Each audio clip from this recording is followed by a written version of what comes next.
হাঁটু গেড়ে বসে এবার এলাকে নিজের মনের কথা জানিয়ে দিল গোরা। হ্যাঁ বন্ধুরা, এমনটাই দেখা যাবে।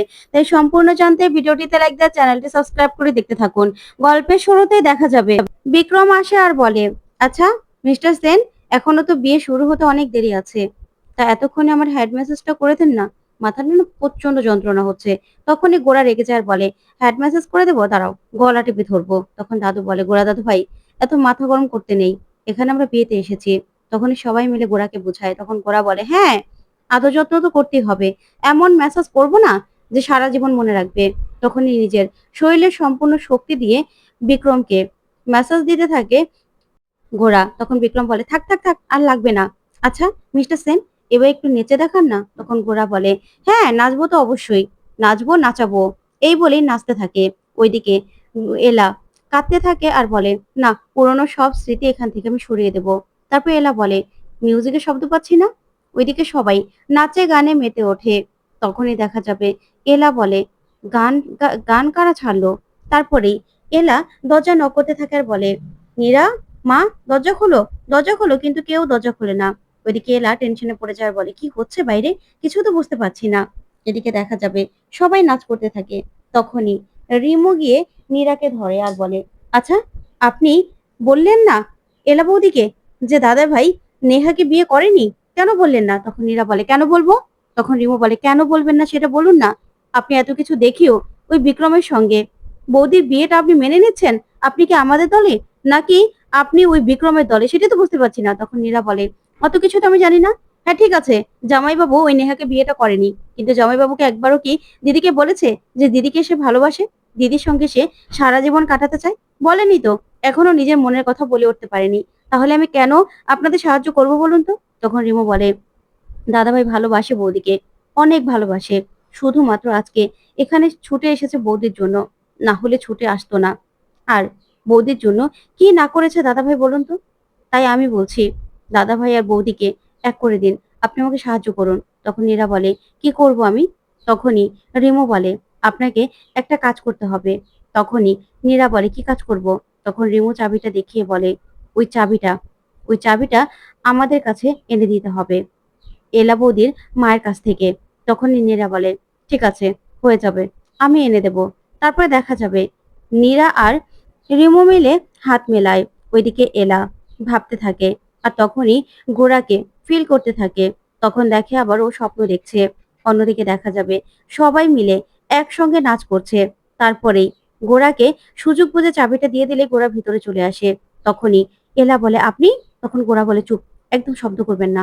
তখনই এলা গোরার মুখে হাত দিয়ে বলে, আপনি সত্যি আপনি এখানে? তখন গোরা বলে, হ্যাঁ আমি এখানে। তখনই এলা বলে, না না, আপনি এখানে কি করছেন? আপনার তো ওই নেহার সঙ্গে বিয়ে হয়ে গেছে, আপনার নেহার সঙ্গে এখন বাসর জাগার কথা, আর আপনি আমাদের বাড়িতে এখন কি করছেন? কেন এসেছেন? তখনই গোরা বলে, সেটা আপনাকে নীরা কিছু বলেনি? তখনই এলা বলে, নীরা আবার কি বলবে? আমি তো নিজের চোখে দেখে এসেছি, সাত পাকে ঘোড়া, তারপরে শুভদৃষ্টি, সবকিছুই তো দেখে এসেছি, আবার কি দেখবো বলুন তো? মালা বদল। তখনই গোরা বলে, শুনুন, আপনি যা দেখেছেন দেখেছেন, এখন এত কথা বলার সময় নেই। আপনাকে আমি যা বলছি শুনুন, আপনি কি আমাকে ভালোবাসেন? তখনই এলা অবাক হয়ে তাকিয়ে থাকে। তখন গোরা বলে, বলুন, বলুন মিস বোস, আপনি কি আমাকে ভালোবাসেন? আপনি কি আমার সঙ্গে সারাটা জীবন কাটাতে চান? তখনই এলা মনের অজান্তে বলে ওঠে, হ্যাঁ। তারপর আবার বলে, না না না, আপনাকে আমি ভালোবাসতেই পারি না, কারণ আপনি অন্যজনের পর, আপনার অন্যজনের সঙ্গে বিয়ে হয়ে গেছে, আপনার এখন তার সঙ্গে থাকার কথা। আপনি এখানে এসে আমাকে কেন জিজ্ঞাসা করছেন আমি আপনাকে কেন ভালোবাসতে যাব? তখন গোরা বলে, বেশ, আপনি নিজে স্বীকার করবেন না তো? ঠিক আছে, তাহলে এখন আমার যা করার তাই করতে হবে। তখন এলা বলে, কি করবেন আপনি?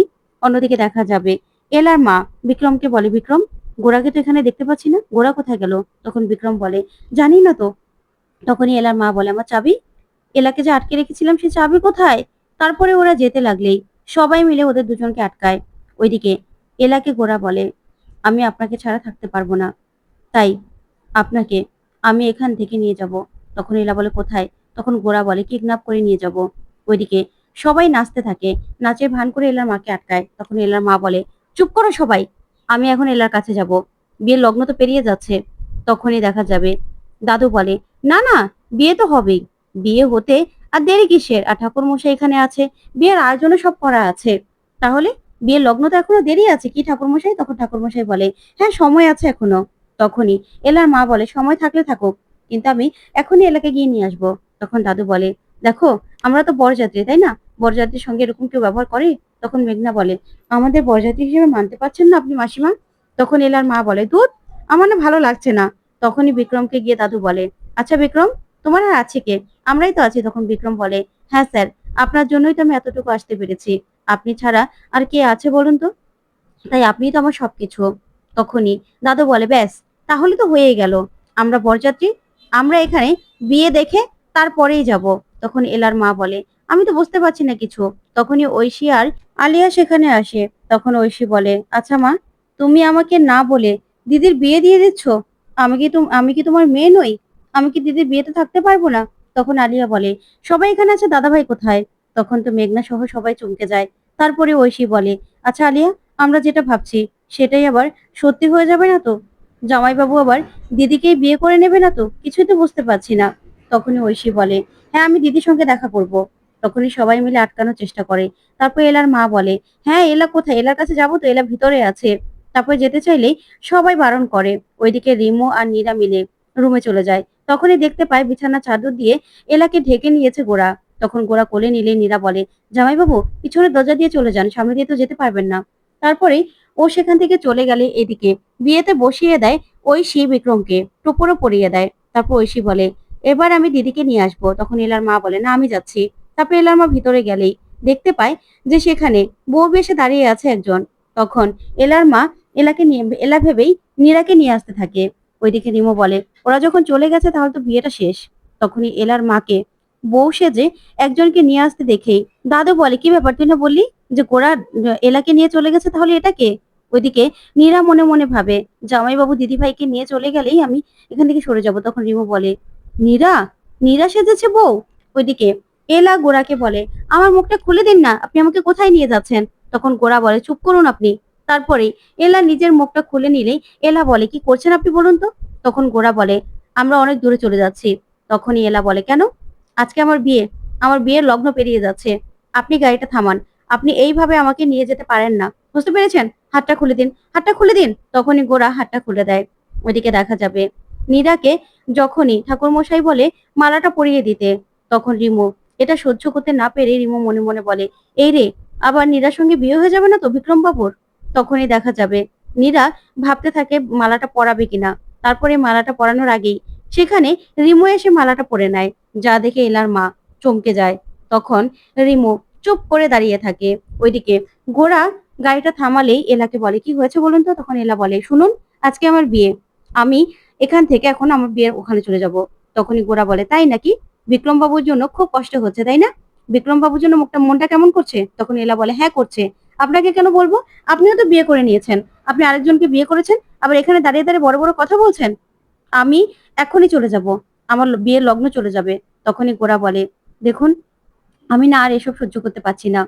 আপনার তো বিয়ে হবে আজকে, হ্যাঁ লগ্নের মধ্যেই হবে, কিন্তু বিক্রম বাবুর সঙ্গে আপনার বিয়েটা হবে না, বিয়েটা হবে আমার সঙ্গে।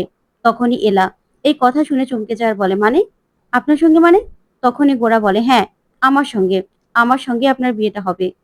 আমি আপনাকে এখানে কি এমনি এমনি নিয়ে এসেছি নাকি? আজকে আমি আপনাকে বিয়ে করব, আমার সঙ্গে আপনি সারা জীবন কাটাবেন। তখন এলা বলে না এটা হতে পারে না, আপনি না নেহাকে বিয়ে করেছেন? তখন গোরা বলে সেই জন্য বলেছিলাম বিয়েটা শেষ পর্যন্ত দেখতে, শেষ পর্যন্ত না দেখে কেন বেরিয়ে এসেছিলেন বলুন তো? তখনই গোরা কিছু বলার আগেই এলা বলে আমি জানি না, জানি না আমি। তখনই গোরা নিজে হাঁটু গেড়ে বসেই এলাকে প্রপোজ করে। তো বন্ধুরা কেমন লাগলো